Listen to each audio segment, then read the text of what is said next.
आज के इस बेहतरीन विश्लेषण में आपका बहुत बहुत स्वागत है। देखिए, आज हम एक ऐसी जबरदस्त और ऐतिहासिक किताब पर चर्चा करने वाले हैं जिसने कई लोगों की सोच बदलकर रख दी। 1930 के दशक की एक मशहूर किताब है a thousand ways to make $1000। जरा सोचिए, जब पूरी दुनिया ग्रेट डिप्रेशन यानी भारी आर्थिक मंदी से गुजर रही थी, चारों तरफ नौकरियां जा रही थीं, तब एफसी मिनाकर ने ये किताब लिखी थी। आज हम इसी किताब के उन टाइमलेस प्रिंसिपल्स यानी उन सदियों पुराने नियमों को डिकोड करेंगे जो आज के इस डिजिटल जमाने में भी इनकम जनरेट करने के लिए बिल्कुल उतने ही सटीक हैं। तो चलिए सीधे इसमें कूदते हैं। जरा इस दिलचस्प सवाल पर गौर कीजिए। शून्य से शुरुआत करके बिना किसी बैंक लोन या जॉब के क्या 30 दिनों में 80,000 रुपए उत्पन्न किए जा सकते हैं? अब आमतौर पर लोग कहेंगे कि भाई ये तो नामुमकिन है, या फिर इसके लिए तो किस्मत का होना बहुत जरूरी है। लेकिन यहाँ सबसे पहले और बड़ी सीख यही मिलती है कि पैसा कमाना कोई लॉटरी या किस्मत का खेल नहीं है। ये एक स्किल है, एक ऐसी स्किल जिसे बिल्कुल सीखा जा सकता है। अक्सर एक बहुत ही आम मिथक या कहें तो एक गलत फहमी होती है कि अमीर बनने के लिए या तो पैदाइशी पैसा चाहिए या फिर किस्मत मेहरबान होनी चाहिए। लेकिन सच्चाई कुछ और ही है। 1930 के दशक में ही मिनाकर ने ये क्लियर कर दिया था कि वेल्थ जनरेशन असल में सिर्फ और सिर्फ प्रॉब्लम सॉल्विंग का खेल है। ये कोई जादू नहीं है, ये एक स्किल है जिसे सही माइंडसेट और थोड़ी सी प्रैक्टिस के साथ कोई भी इंसान डेवलप कर सकता है। तो यहाँ से निकलकर आता है हमारा सबसे पहला बड़ा उसूल कि ये जो हर रोज की छोटी छोटी परेशानियां होती है ना, वही असल में छुपे हुए बिजनेस है। कहने का मतलब है, जहां फ्रिक्शन है, जहां लोगों को दिक्कत हो रही है, बस वही रेवेन्यू का रास्ता छुपा है। इंसान की फितरत होती है कि जब भी कोई दिक्कत आती है तो बस शिकायतें शुरू हो जाती हैं। लेकिन एक स्मार्ट दिमाग शिकायत नहीं करता, वो सोचता है क्या मैं इसे ठीक कर सकता हूँ और क्या कोई इसके लिए मुझे पैसे देगा। चलिए इसे आज के एक बहुत ही आम उदाहरण से समझते हैं। हम अक्सर सुनते हैं कि घर के बुजुर्गों को नई टेक्नोलॉजी या स्मार्टफोन समझ नहीं आता। अब एक आम इंसान इस पर सिर्फ शिकायत करेगा, लेकिन सही अप्रोच क्या है? अगर हफ्ते में कुछ घंटे निकालकर उन्हीं बुजुर्गों को व्हाट्सएप, वीडियो कॉल या यूपीआई चलाना सिखाया जाए और हर व्यक्ति से महीने का सिर्फ 500 रुपये चार्ज किया जाए, तो जरा सोचिए, सिर्फ 10 लोगों को सिखाकर बिना एक भी रुपया इन्वेस्ट किए आसानी से 5,000 रुपये जनरेट किए जा सकते हैं। है ना कमाल? और ये बहुत ही शानदार तरीके से दिखाता है कि कैसे एक पर्सनल सी परेशानी एक बहुत बड़ी वेल्थ में बदल सकती है। 2005 की बात है। फणींद्र सामा को दिवाली पर घर जाने के लिए बस का टिकट नहीं मिला। वो बहुत फ्रस्ट्रेट हुए, लेकिन उन्होंने इस फ्रस्ट्रेशन को एक अपॉर्चुनिटी में बदल दिया। 2006 में उन्होंने सिर्फ 5 लाख रुपए से रेड बस की शुरुआत की और ऑफलाइन बस बुकिंग की उस चिक को पूरी तरह ऑनलाइन कर दिया। और देखते ही देखते 2013 तक आते आते ये कंपनी 800 करोड़ रुपए में बिकी।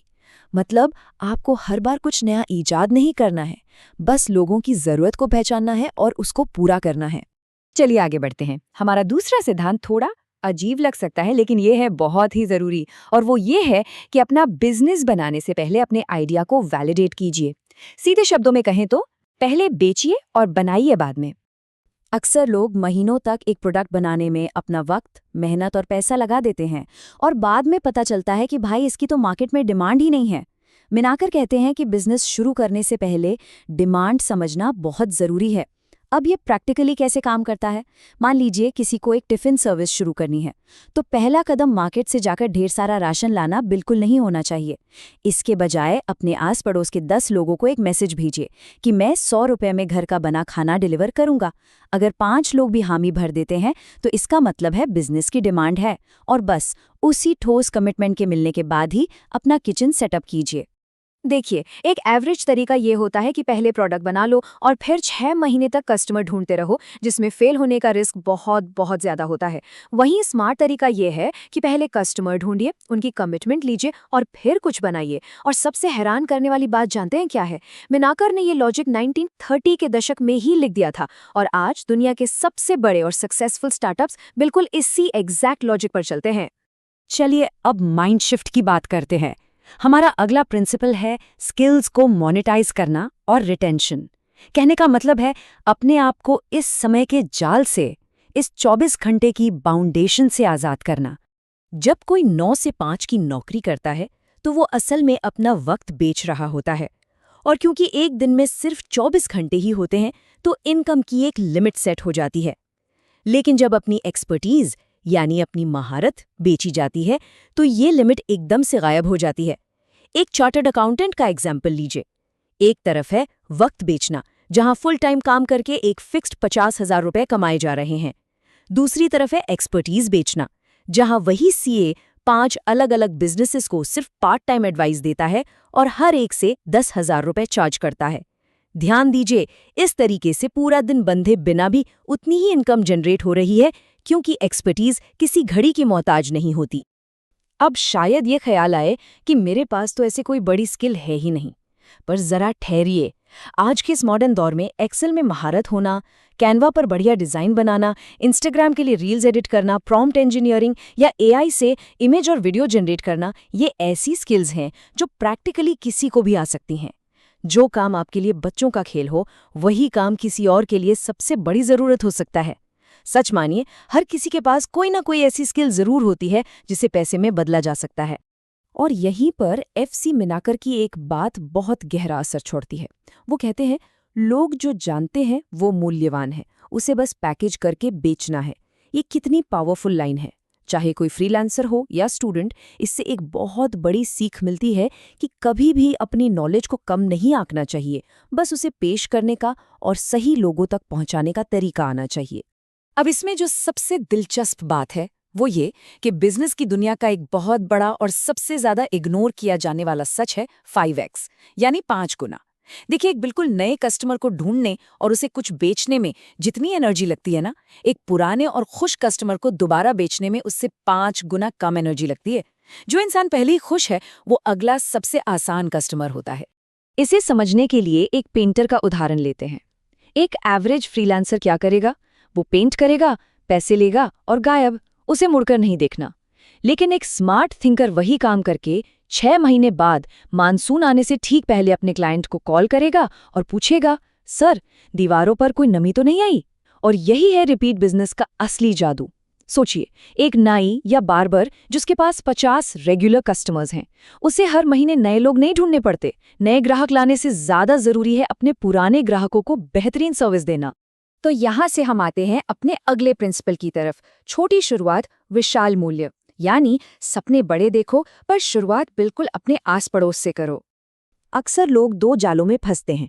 या तो वो इतना छोटा सोचते हैं कि ग्रोथ का चांस ही नहीं बचता, या फिर प्लान इतना बड़ा बना लेते हैं कि कभी पहला कदम ही नहीं उठाते। इसके बजाय जरा इस ग्रोथ को देखिए। पहले दिन सिर्फ दोस्तों के लिए घर पर एक चॉकलेट केक बेक किया। 6 महीने तक एक इंस्टाग्राम पेज बनाया और एक छोटा सा बेकरी सेटअप लगा लिया। और देखते ही देखते दूसरे साल तक बड़े कॉर्पोरेट ऑर्डर्स मिलने लगे और इनकम 1 लाख रुपए महीना क्रॉस कर गई। ये कहानी बिल्कुल क्लियर करती है कि बड़े से बड़ा बिजनेस छोटे और प्रैक्टिकल कदमों से ही पनपता है। मैकडॉनल्ड्स आज दुनिया भर के 100 से ज्यादा देशों में इसके आउटलेट्स हैं। लेकिन क्या आपको पता है इसकी शुरुआत कहाँ से हुई थी? सिर्फ एक छोटे से सड़क किनारे बर्गर स्टॉल से। भाई, कोई भी शुरुआत इतनी छोटी नहीं होती कि उसे नजरअंदाज कर दिया जाए। दुनिया के सबसे महान बिजनेसेस की नींव हमेशा छोटे से आइडियाज पर ही रखी जाती है, लेकिन उनके पीछे का विजन बहुत बड़ा होता है। इसलिए स्टार्ट करने में कभी हिचकिचाना नहीं चाहिए। चलिए, अब हम इस चर्चा की सबसे आखिरी लेकिन सबसे दमदार टेक्निक पर आते हैं। सही वक्त के इंतजार से कहीं बेहतर है आज ही एक्शन लेना। और सबसे जरूरी बात, एक वैल्यू क्रिएटर बनना। अक्सर हम देखते हैं कि जो लोग सिर्फ और सिर्फ पैसे के पीछे भागते हैं, पैसा उनसे उतना ही दूर भागता है। असल राज ये है कि पैसे की जगह लोगों की जिंदगी को बेहतर बनाने पर फोकस किया जाए। जैसे एक वीडियो एडिटर को ही ले लीजिए। एक एवरेज फ्रीलांसर बस उतना ही एडिट करके देगा जितना उसको बोला गया है, लेकिन एक वैल्यू क्रिएटर हमेशा एक कदम आगे की सोचता है। वो एडिट भी करेगा और ये भी बताएगा कि सर, ये थंबनेल बेटर रहेगा, या रील के लेंथ 15 सेकंड रखते हैं तो परफॉर्मेंस ज्यादा अच्छी आएगी। सीधी सी बात है, जो भी इंसान अपने क्लाइंट या कंपनी का काम आसान करता है और उन्हें प्रॉफिट दिलाता है, वो नेचुरली वेल्थ को अट्रैक्ट करता है। तो सबसे अहम बात यहाँ ये है कि इनकम जनरेट करने की इन तमाम स्ट्रैटेजीज की सिर्फ एक ही बुनियाद है। पहला, एक स्पेसिफिक प्रॉब्लम का सल्यूशन ढूंढना। दूसरा, लोगों को ऐसी जेन्युइन वैल्यू देना जिसे वो मना न कर सके। और तीसरा, ठीक वक्त या परफेक्ट कंडीशन का इंतजार किए बिना बस लगातार काम में लगे रहना।